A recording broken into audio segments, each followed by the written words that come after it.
Outro grande político com a eleição 2021 não logra mira, de político que ocupa várias funções de mandatário, que faleceu arriba 9 de outubro ano 2020.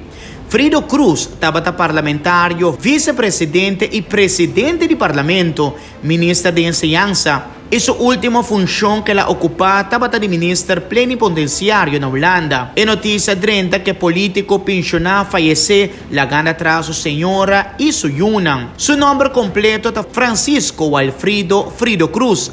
Nasceu na Aruba dia 13 de dezembro de 1957 e depois de acabar na Aruba, assim estuda na IPA para maestro de escola.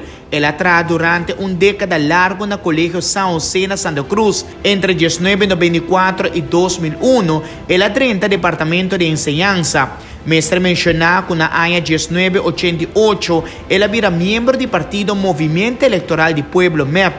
Entre 1989 e 1994, ela ocupa o posto de parlamentário, incluindo a função de vice-presidente entre 1993 e 1994.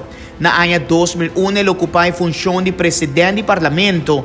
Na 2004, hora que o Fredis Refenhol assuma seu retiro como ministro para assumir a função de governador, Frido Cruz assumiu a função de ministro.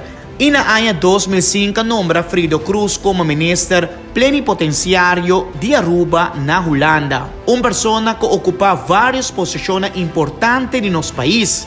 Gran político, ex-ministro, ex-presidente do parlamento, que não logra mira eleição 2021.